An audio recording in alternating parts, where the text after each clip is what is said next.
Hello दोस्तों। तो स्वागत है आपका हमारे YouTube channel study with Narottam पर। चलिए दोस्तों, हम लोगों ने force and pressure class 8 science chapter 11 को अच्छी तरह से देख लिया था। आज हम लोग इसका क्वेश्चन लगाएंगे, ठीक है ना। तो चलिए, क्वेश्चन को स्टार्ट करने से पहले आप लोगों से एक रिक्वेस्ट है कि जितने भी नए लोग हैं कृपया हमारे चैनल को सब्सक्राइब करें। अगर वीडियो अच्छा लगे तो लाइक करें, अपने दोस्तों के साथ शेयर करें, ठीक है ना। और बेल आइकन को दबा लें ताकि आने वाले वीडियो की नोटिफिकेशन आप लोगों तक पहुंच जाए। चलिए दोस्तों, तो हम स्टार्ट करते हैं। मेरा पहला जो क्वेश्चन है वो है मेरा, क्या कह रहा है क्वेश्चन में कि गिव टू एग्जाम्पल, मतलब दो एग्जाम्पल लेना है ऑफ इस सिचुएशन, मतलब ऐसा सिचुएशन दो एग्जाम्पल लेना है इन भी जिसमें आप पुश और पुल करते हैं किसी ऑब्जेक्ट के स्टेट ऑफ मोशन को चेंज में लाने के लिए, ठीक है ना। तो ऐसा हमें दो एग्जाम्पल का जरूरत है, ठीक है।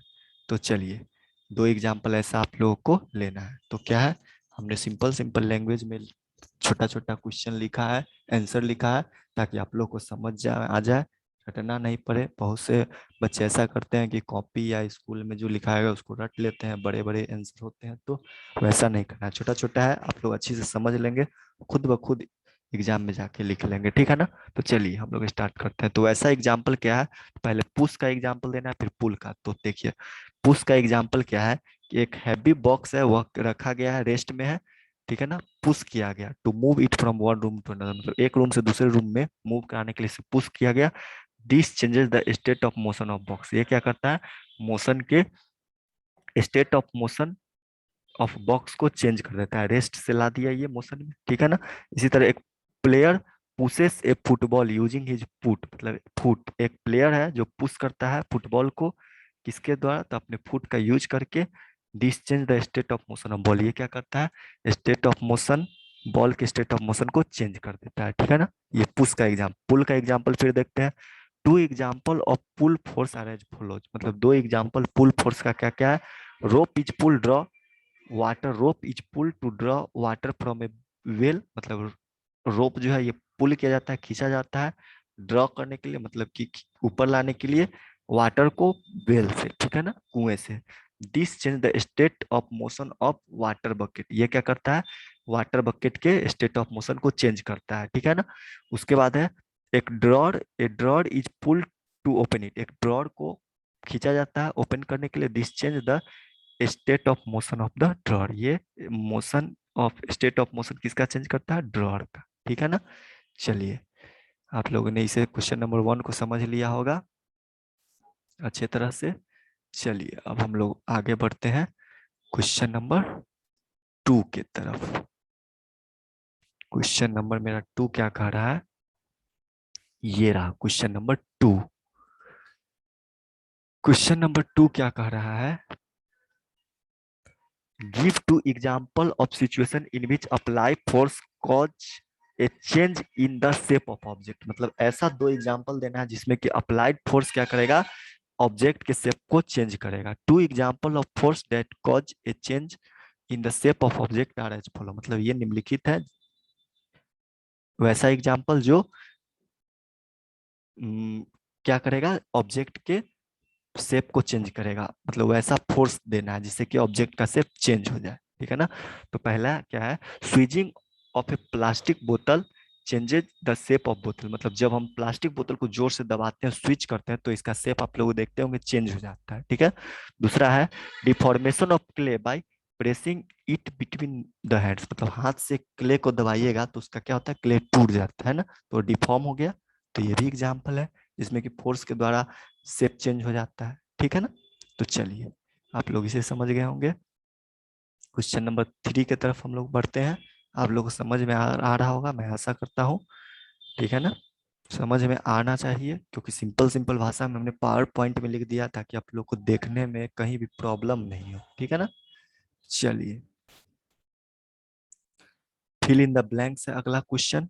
इसमें क्या कर रहा है कि to draw water from a well we have to dash at the rope, मतलब कि पानी खींचना है वेल से तो हमें क्या करना पड़ेगा, रोप को पुल करना पड़ेगा, ऊपर लाना पड़ेगा, वाटर चाहिए हमको वेल से, तो रोप को हम लोग ऊपर खींचेंगे तभी तो पानी वाटर बकेट के से ऊपर आएगा, है ना। तो इसमें पुल करना है, ठीक है ना। अगला है a charge body dash the an uncharged body toward it, मतलब एक चार्ज बॉडी है जो दूसरे अनचार्ज बॉडी को अपनी तरफ क्या करता है। तो इलेक्ट्रोस्टैटिक फोर्स में आप लोगों ने पढ़ा है कि चार्ज बॉडी अनचार्ज बॉडी को अट्रैक्ट करता है, तो वही यहाँ अट्रैक्ट है। To move a loaded trolley we have to dash it, मतलब एक लोडेड ट्रॉली है, मतलब उस पर लोड किया हुआ है ट्रॉली पे, तो उसको या तो हम लोग पुश करेंगे या अपनी तरफ खींचेंगे या पुल धक्का देंगे, तभी तो मूव करेगा ना, वही इसका है। ठीक है, the north pole of magnet dash the north pole of another magnet, मतलब एक मैग्नेट है जिसका नॉर्थ पोल दूसरे मैग्नेट के नॉर्थ पोल को क्या करेगा, तो रिपेल करेगा, क्योंकि हम लोग पढ़े हैं कि मैग्नेट में अपोजिट पोल जो होता है एक दूसरे को अट्रैक्ट करता है और सेम पोल एक दूसरे को रिपेल करता है। तो यहाँ नॉर्थ नॉर्थ है, मतलब कि सेम पोल है तो एक दूसरे को रिपेल करेगा। ठीक है ना। चलिए क्वेश्चन नंबर 3 भी आप लोग समझ गए होंगे। चलिए आगे बढ़ते हैं।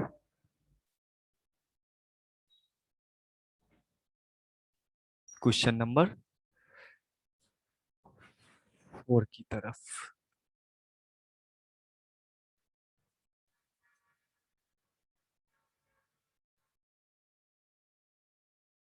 क्वेश्चन नंबर मेरा 4 क्या कह रहा है।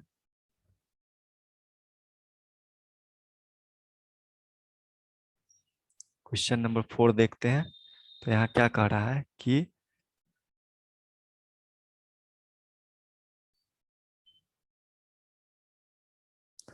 N archer stretch his bow while taking aim his target, मतलब एक धनुष चलाने वाला है, वो क्या करता है अपने धनुष को खींचता है, अपने टारगेट को एम करता है, जब टारगेट को उस समय धनुष को खींचता है।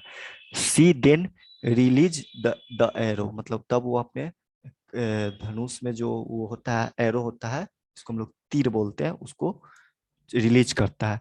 Which being to move toward the target, जो कि शुरू कर देता है अपने टारगेट की तरफ जाना। ठीक है ना। Based on this information fill up the gap in the following statement using the following term, मतलब इस अब क्या करना है, इसके इस इंफॉर्मेशन के आधार पे आपको फिलअप करना है गैप को of the following statement using following term. ठीक है ना। तो ये दिया हुआ है यहाँ पे और इसी में से इसको भरना है, इसी के ये जो स्टेटमेंट है इसके आधार पे। ठीक है ना। तो पहला कह रहा है कि to stretch the archer apply a force that cause a change in its, मतलब स्ट्रेच करते हैं बॉ को जैसे ही, तो आर्कर अप्लाई करता है फोर्स को खींचने के लिए, तो उस समय क्या होता है कि जो मेरा बॉ है उसका शेप चेंज हो जाता है ना। आप लोग धनुष तो देखे ही होंगे, तो उसमें खींचने पे क्या होता है, उसका शेप चेंज हो जाता है। ठीक है, तो इसीलिए यहाँ पे शेप हो गया, यहाँ से हम लोग भर रहे हैं।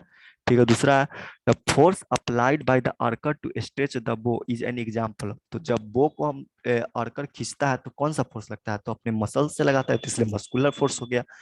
The type of force responsible for a change in the state of motion of arrow is an example of, मतलब कौन सा मोशन है जो रिस्पॉन्सिबल है change in the state of motion arrow, arrow के मतलब तीर के स्टेट ऑफ मोशन को चेंज करने के लिए कौन सा फोर्स रिस्पॉन्सिबल है, मतलब कि वो जो फोर्स लगता है वो कौन सा फोर्स है, एग्जाम्पल किस फोर्स का एग्जाम्पल है। तो एरो और हमारे हैंड के बीच में कांटेक्ट है, तभी तो वो मस्कुलर फोर्स लगा रहे हैं उस पे ना, तो कांटेक्ट फोर्स का एग्जाम्पल है, तो यहाँ से हम लोग कांटेक्ट फोर्स भर दिए। ठीक है, उसके बाद while the arrow move towards the target, जब एरो मूव करता है टारगेट की तरफ, the force acting on it is due to dash and dash dash and that due to dash of air, मतलब जो हम लोग एरो को मूव कराते हैं टारगेट की तरफ, the force acting on it, मतलब फोर्स जो लगता है इस पर किसके कारण लगता है, तो जब while the arrow move toward the target, arrow move कर रहा है टारगेट की तरफ, तब तो इस पे कौन कौन फोर्स लग रहा है, तो ग्रेविटी लग रहा है, ग्रेविटी तो हमेशा लगेगा।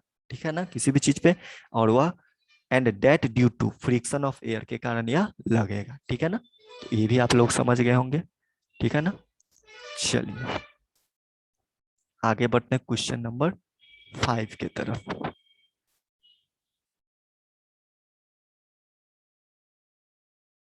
चलिए क्वेश्चन नंबर 5 मेरा क्या कह रहा है इसको देखते हैं। क्वेश्चन नंबर 5 में कह रहा है कि इन the following situation identify the agent exerting the force on force, मतलब कि इस सिचुएशन में आइडेंटिफाई करना है एजेंट को जो कि फोर्स एग्जर्ट कर रहा है, एंड ऑब्जेक्ट और ऑब्जेक्ट को जिस पे फोर्स लग रहा है, on which it acts, state the effect of force in each case, और फोर्स का इफेक्ट क्या होता है प्रत्येक केस में, इसके बारे में बताना है। Squeezing a piece of lemon between the finger to exert its juice, मतलब एक लेमन को अपने फिंगर से निचोड़ते हैं, दबाते हैं, तो उस समय का क्या बताना है हमको कि एजेंट कौन है जो फोर्स लगा रहा है और किस पे लग रहा है, इफेक्ट क्या हो रहा है, ठीक है ना। तो इसका हम लोग देखते हैं क्या है आंसर में। In switching a piece of lemon, जैसे ही हम लोग स्विच करते हैं, निचोड़ते हैं लेमन को, we make use muscular force to extract the juice, मतलब मस्कुलर फोर्स लगाते हैं जूस को एक्सट्रैक्ट करने के लिए। This muscular force act on lemon, ये जो मस्कुलर फोर्स है लेमन पे लगता है। एज ए रिजल्ट जिसके कारण क्या होता है, the shape of lemon get change, मतलब लेमन का शेप चेंज हो जाता है।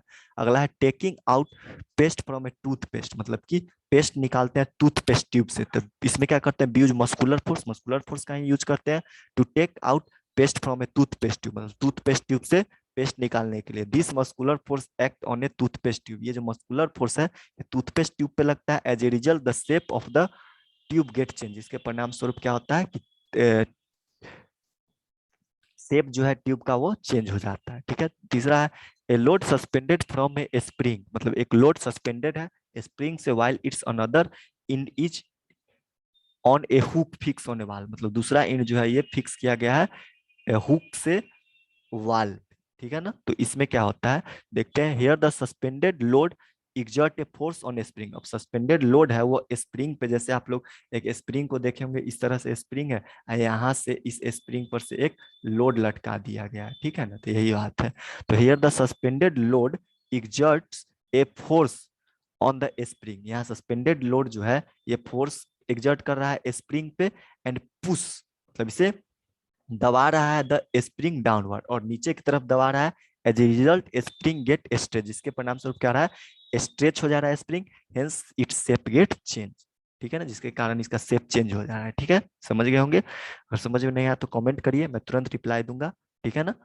ऐसे ऐसा कुछ नहीं है जिससे हमने बताया है कि आप लोगों को समझ में नहीं है, मैंने सिंपल सिंपल सिंपल लैंग्वेज में लिखा है कि आप लोग को छोटा छोटा रहेगा तुरंत समझ में आ जाएगा।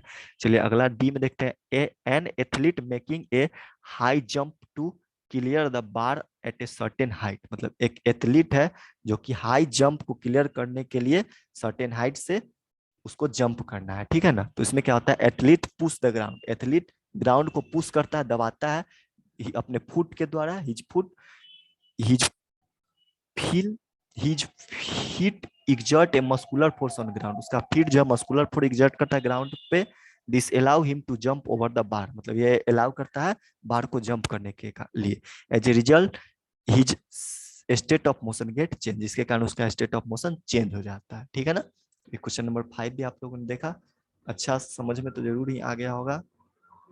चलिए क्वेश्चन नंबर 6 की तरफ हम लोग बढ़ते हैं।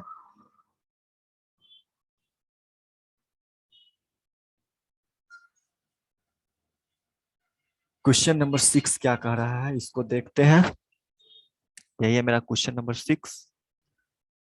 क्वेश्चन नंबर 6 में कह रहा है a blacksmith hammer, blacksmith hammer आप लोग देखे होंगे, जो हमारा गांव में लुहार जो होते हैं, जो कि आयरन से बहुत सारा बनाते हैं, बहुत तरह के टूल आयरन को, आयरन से वो जो ब्लैक स्मिथ हैमर जिससे वो पीटते हैं जोर जोर से, उसी को हम लोग ब्लैक स्मिथ हैमर कहते हैं। A blacksmith hammer a hot piece of iron while making a tool, मतलब एक blacksmith hammer, a blacksmith hammers a hot piece of iron, मतलब एक ब्लैक स्मिथ है जो कि हैमरिंग करता है, मतलब ठोकता है a hot piece of iron को वाइल टेकिंग, जब वो कोई टूल बनाता है उस समय ठोकता है। How does the force due to hammering affect, मतलब कैसे हैमरिंग करने के बाद फोर्स जो है, how does the force due to hammering affect, hammering affect के कारण कैसे फोर्स लगता है the piece of iron, iron के पीस पे, इसके बारे में लिखना है। तो when a blacksmith hammers, जब एक ब्लैक स्मिथ हैमर करता है, पीटता है हॉट पीस ऑफ आयरन को, ही यूज हिज मस्कुलर फोर्स, वह मस्कुलर फोर्स को यूज करता है।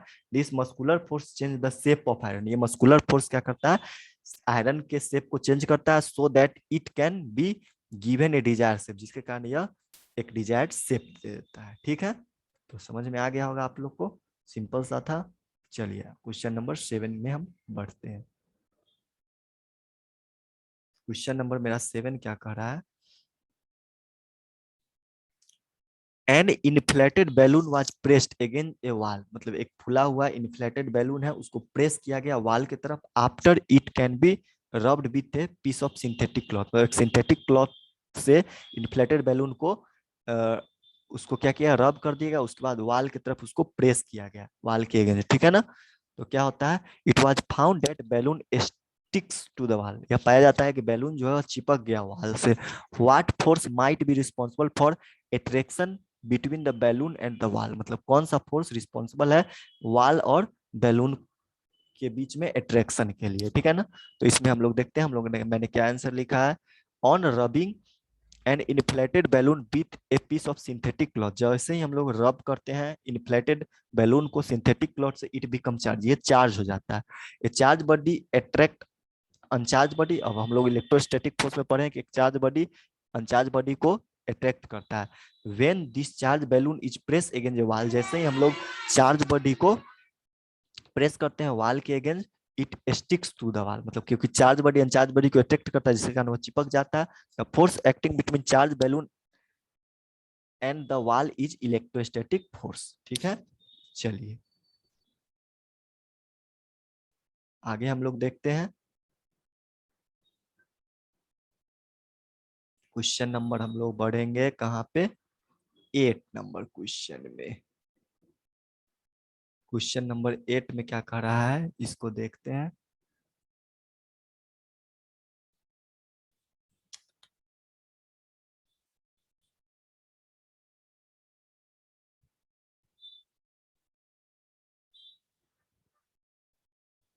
क्वेश्चन नंबर मेरा 8 कह रहा है कि name the force acting on A plastic bucket, मतलब फोर्स का नाम बताना है जो कि प्लास्टिक बकेट पे लगता है, कंटेनिंग वाटर, जिसमें कि वाटर भी है, held above ground at the level in your hand, मतलब कि ग्राउंड से थोड़ा सा ऊपर रखे हुए हम अपने हाथ में एक प्लास्टिक बकेट को, जिसमें कि पानी भरा हुआ है, उसमें कौन सा फोर्स लग रहा है इसके बारे में बताएं। Discuss why the force acting on the bucket, मतलब डिस्कस करना है कि फोर्स क्यों लग रहा है बकेट पे। Discuss why the force acting on the bucket do not bring a change in state of motion, मतलब कि स्टेट ऑफ मोशन को चेंज नहीं कर रहा है किसका, बकेट का, मतलब फोर्स हम लोग उसको हेल्ड किए हुए हैं। तो डिस्कस करना है कि why the force acting on the bucket do not bring, मतलब जो फोर्स लग रहा है हम उस बकेट पे, वो उसको स्टेट ऑफ मोशन को चेंज में क्यों नहीं ला रहा है, इसके बारे में। तो चलिए इसको देखते हैं। We make use the muscular force, हम लोग मस्कुलर फोर्स का यूज करते हैं to hold the bucket, bucket को होल्ड करने के लिए, ऑफ वाटर, पानी के बकेट को एबव द ग्राउंड, मतलब ग्राउंड से ऊपर। This muscular force acting against the force of gravity, मतलब ये मस्कुलर फोर्स जो है किसके अगेंस्ट लगता है, ग्रेविटी के अगेंस्ट लगता है। That pull the bucket toward the ground, जो कि बकेट को पुल करता है टुवर्ड्स द ग्राउंड, मतलब ग्राउंड, ग्रेविटी जो है ग्राउंड की तरफ बकेट को खींचता है। The two forces are equal in magnitude and opposite in direction, दोनों फोर्स जो है इक्वल मैग्नीट्यूड में होता है और अपोजिट डायरेक्शन में होता है। Therefore net force on the bucket is zero, इसलिए नेट फोर्स बकेट का जीरो होता है। Hence there is no change in its state of motion, इसलिए स्टेट ऑफ मोशन में कोई चेंज नहीं होता है, ठीक है ना, क्योंकि अपोजिट फोर्स लग गया, इक्वल एंड अपोजिट फोर्स, जिसके कारण वह एक दूसरे को न्यूट्रलाइज कर देता है, जिसके कारण कि उसका स्टेट ऑफ मोशन चेंज नहीं होता है। आप लोग को आशा करता हूँ ये भी समझ में आ गया होगा। चलिए क्वेश्चन नंबर 9 की तरफ हम लोग बढ़ते हैं। A rocket has been fired upward to launch a satellite in its orbit, मतलब एक रॉकेट को छोड़ा गया है ऊपर की तरफ एक सैटेलाइट को लॉन्च करने के लिए उसके ऑर्बिट में। Name the two forces acting on the rocket immediately after leaving the launching pad, मतलब जैसे ही लॉन्चिंग पैड को छोड़ता है तो उसमें कौन कौन सा तुरंत बाद फोर्स लगता है उसको देखना बताना है। The two forces acting on the rocket, मतलब दो फोर्स जो रॉकेट पे लगता है। The two forces acting on the rocket are the force of gravity, मतलब ग्रेविटी जो उस अपनी ओर खींचेगा, which pull the rocket toward the ground, and the force of friction due to earth atmosphere, मतलब एटमोस्फेरिक अर्थ एटमोस्फेयर के कारण force of friction लगेगा, विच अपोज इट्स मोशन, जो कि उसके मोशन को अपोज करेगा, ठीक है। चलिए दो फोर्स यही लगेगा। चलिए हम लोग अब क्वेश्चन नंबर 10 की तरफ बढ़ते हैं। क्वेश्चन नंबर 10 में मेरा क्या कह रहा है, when we press a bulb of a dropper with its nozzle kept in water, मतलब एक हमारा ड्रॉपर है ना, ड्रॉपर के बल्ब को हम लोग दबाते हैं इसके नोजल के, with its nozzle kept in water, मतलब कि ड्रॉपर का बल्ब है उसका नोजल पानी में रखा हुआ है और हम लोग उसको दबाते हैं, ठीक है ना, बल्ब को। Air in the dropper is seen to escape in the form of bubble, मतलब बबल के रूप में एयर आपको ड्रॉपर से निकलते हुए स्केप करते हुए दिखाई देगा। Once we release the pressure on the bulb, मतलब एक बार जब हम रिलीज करते हैं, छोड़ते हैं pressure on the bulb, bulb पर, water get filled in the dropper, water जो है फिल हो जाता है ड्रॉपर में। The rise of water in the dropper is due to, मतलब कि वाटर राइज इन वाटर मतलब पानी का बढ़ना ड्रॉपर में क्यों होता है, क्यों बढ़ता है पानी, इसके बारे में पता करना है। इस चारों में से कौन सा फोर्स के कारण, किसके कारण, तो ये क्यों होता है, क्योंकि rise of water in the dropper is due to atmospheric pressure, मतलब एटमॉस्फेरिक प्रेशर के कारण ही हमारा राइज इन ड्रॉपर होता है, वाटर होता है ड्रॉपर में। इसके बारे में क्या लिखा हुआ है, the rise of water in the dropper is due to atmospheric pressure, आप लोग समझ गए होंगे, एटमॉस्फेरिक प्रेशर के कारण ही वाटर का राइज होता है। When all the air escape from the nozzle, जब सभी एयर जो है स्केप कर जाता है, निकल जाता है नोजल से, the atmospheric pressure which is acting on the water, atmospheric pressure जो वाटर पे लगता है, forces the water to fill the nozzle of the dropper, यही जो एटमॉस्फेरिक प्रेशर एक्ट करता है वाटर पे, वही फोर्स करता है वाटर को, नोजल को, ड्रॉपर के नोजल को भरने के लिए, ठीक है ना। तो सिंपल सा था, आप लोग इसे भी समझ गए होंगे। तो आशा करता हूँ कि मैंने सिंपल सिंपल लैंग्वेज में पावर पॉइंट में आप लोग को आंसर लिख दिया था, क्योंकि आप लोग को समझने में कहीं दिक्कत नहीं हो, ये नहीं हो कि कहीं पे आप लोग को पता नहीं चले, ठीक है ना। तो ऐसा नहीं होना चाहिए, मैंने अच्छी तरह से आप लोग को इसका आंसर दे दिया है। अच्छा, और मैं इसके साथ ही अपने वीडियो के नीचे आप लोग को इसका पीडीएफ फॉर्म या पावर पॉइंट का फॉर्म मैं डाल दूंगा, वहां से आप लोग डाउनलोड करके अच्छी तरह से लिख लेंगे कॉपी में। और वीडियो अच्छा लगे तो जरूर से जरूर आप लोग से रिक्वेस्ट है कि हमारे चैनल को सब्सक्राइब कर दीजिए, वीडियो को लाइक करिए, ठीक है ना, दोस्तों के साथ शेयर करिए जितने भी जरूरतमंद लोग हैं, ठीक है ना।